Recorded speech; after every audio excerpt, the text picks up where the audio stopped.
When I first came to Saudi Arabia, by the way, I came not in relation to bioethics, but it was in public health. I used to work as epidemiology. Until a very important point of time happened. Again, a phone call from Dr. Now Professor Al-Qabba. He offered me a job in King Fahd Medical City Faculty of College of Medicine. He's also graduated from the same center, the Joint Center for Bioethics from the University of Toronto. And this was the real beginning of my shift to the second city, to the second part of the story, where I was found open doors, open windows, open minds, because me and Dr. Al-Qabba were graduates of the same school, and we were taught by the same teachers.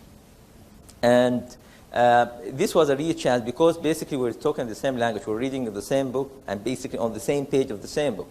So what happened is, like I said, okay, it's a new college at that time.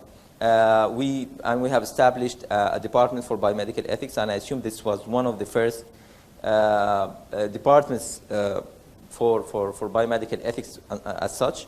And it's quite interesting, actually, because I was invited to teach and examine in some colleges and faculties of medicine. Well, most of the colleges, they put ethics and professionalism under either the basic level, under the Islamic studies, and we'll talk about that in a minute, or either under the community medicine, sometimes forensic medicine, and to my astonishment, in one university, they put it under anatomy, which is, until now, I cannot find the relation between ethics and anatomy, Allahumma illa, that we both dissect, we dissect the moral problems, and they dissect the cadavers. So, however, this was the starting point, not only to open the door for my mind to put what I've learned into the ground, but also to learn.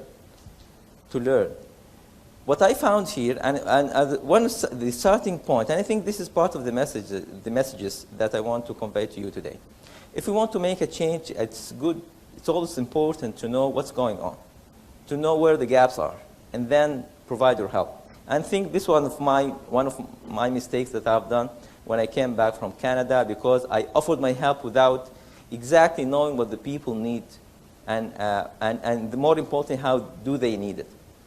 So I found different directions. There are many directions, many ways. Some people teach it as Islamic ethics. Others call it, reduce the whole ethics thing into the 4 principles. And I'm not going to talk about them, perhaps later, but I'm not going to explore them in depth at all. And some faculties, they teach it as professionalism, while others as fiqh al-tabib al-Muslim, the jurisprudence or the fiqh of the Muslim doctor. All these directions seem to me, again, disconnected. They are working in different directions. In a part of it, because the Western literature or the Western approach to this did not connect, did not call the people, did not convince the people here that, okay, we are a country, especially Saudi Arabia, and most of the countries in the region anyway, Islam and our religion is very important to us. Where does Islam fit in this model? And until, this is perhaps the third phase of my thinking and the development of the work, is how to find the link between my Western education, the Western approach to philosophy and to ethical reasoning, and that of us, that really calls for us, that really applies to us. And then, basically, for the 4 principles, most of the people love these 4 principles. Why? Well, it's the list. And we, the clinicians, basically you, the clinicians, you love checklists, you love diagrams, you love guidelines, you love anything that it's easy to memorize, easy to put back in the exam. And most of the students loved it for this particular reason. It's easy to apply, it's easy to memorize, it's easy to put on paper. However, the cons was that it is detached from the ethical values of the context. Now, how do we apply these 4 principles to our context? This was not clear. It was left to the teacher during this lecture or that lecture.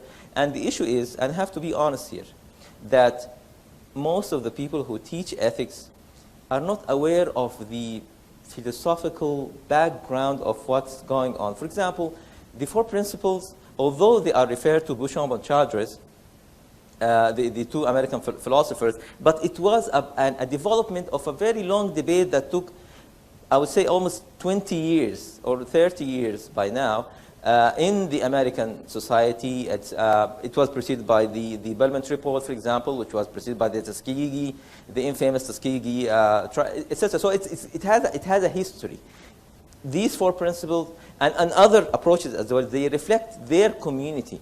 The philosophers of these countries, they reflected the conscience, if you like, or the mental collective consensus on these particular issues.